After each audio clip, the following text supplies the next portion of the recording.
పురాణములు మనం వింటున్నప్పుడు వాటిల్లో ఉన్న వాటిని కొంచెం ఆచరణలో పెడితే వేదవ్యాసాదులు ఇది విమర్శించడానికి ఇతరులు తిట్టడానికి పెట్టలా, మన కోసం చెప్పారు. తెలియక కొంతమంది అజ్ఞానులు పురాణాల్లో ఉన్నవాళ్ళు విమర్శిస్తున్నారు అనుకుంటున్నారు. కానీ విమర్శించడం ఏంటండి? ఎవరైనా నీ కోపం వస్తే ప్రమాదం రా అని చెబితే అది విమర్శించడమా?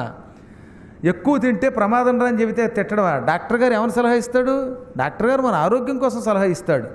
శరీరాన్ని మనస్సుని కూడా ఆరోగ్యంగా ఉంచుతాయి పురాణాలు. అందువల్ల వాళ్ళు ఏం చెబుతారంటే అనవసరంగా క్రోధాదులు పొందకండి అని. పాపం ఈయన కోపం వచ్చేసింది, అమ్మగారు మంచినీళ్ళు ఇవ్వలేదని. అమ్మా సరస్వతీమాత, నేను మోక్షం పొందాలి అందరికంటే ముందు అనే ఉద్దేశంతో తపస్సు చేయడానికి ఎక్కడికి వచ్చి నిన్ను మంచినీళ్ళు అడిగితే ఆచమనానికి ఇవ్వకుండా కళ్ళు మూసుకుని కఠోర తపస్సు చేస్తావా? నువ్వెందుకు తపస్సు చేస్తున్నావో నాకు తెలుసు. అందరికంటే గొప్ప నది నడిపించుకుందామని అనుకుంటున్నావు కదా, నీ కోరిక నెరవేరదు.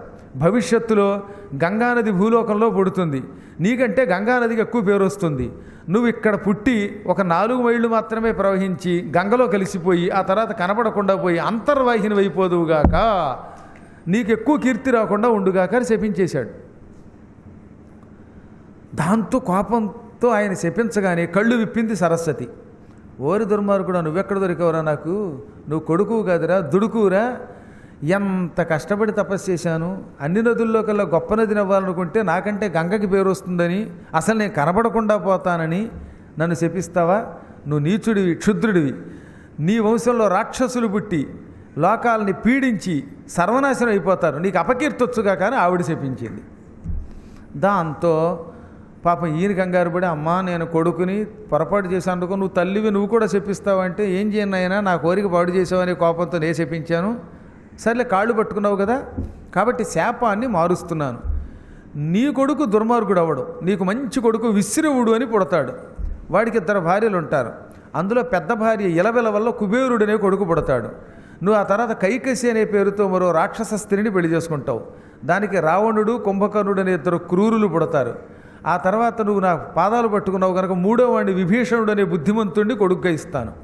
ఆ తర్వాత మళ్ళీ తల్లిని బాధ పెట్టిన పాపం పోకూడదు కనుక దరిద్రురాలు ఒక చండాల స్త్రీని, క్రూరురాల్ని, శూర్పణఖ అనే కూతురుని కూడా ఇస్తాను. ఈ విధంగా నీ మనవలు మాత్రం, మనవడు, 2 మనవలు, 1 మనవరాలు లోకకంటకులు అవుతారు. వాళ్ళల్లో ఒక మనవడు ఎంత లోకకంటకుడైనా శివుడి ఆత్మలింగాన్ని భూలోకానికి తెస్తాడు. పశ్చిమ సముద్ర తీరంలో ఆత్మలింగం యుగాంతం వరకు జగత్ప్రసిద్ధికి ఎక్కుతుంది. ఈ విధంగా చెడ్డలో మంచి, మంచిలో చెడ్డ రెండూ ప్రాప్తించుగాక అని వెంటనే అక్కడి నుంచి అదృశ్యురాలైపోయి విష్ణువు దగ్గరికి వెళ్ళి, మహాత్మా శ్రీమన్నారాయణ, నా కుమారుడు క్షణికోద్రేకంతో శపించాడు, నేనేదో శాపం పెట్టాను అనుకో, అది వేరే విషయం.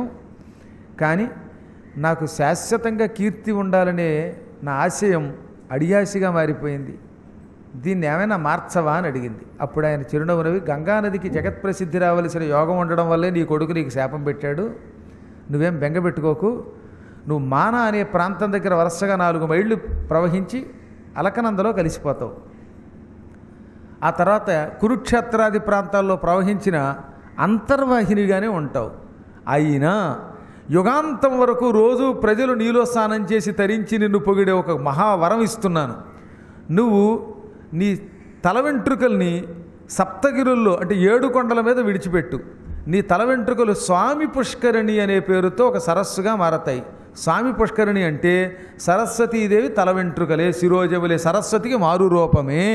కాబట్టి అందులో స్నానం చేసి ప్రజలు తరించినప్పుడల్లా నిన్ను తలుచుకున్నట్టే, నీకు గొప్ప కీర్తి వచ్చినట్టే, ఈ కథ విన్నవారందరికీ నిత్యం సరస్వతీ కటాక్షం వచ్చుగాక అని విష్ణువు దీవించాడు.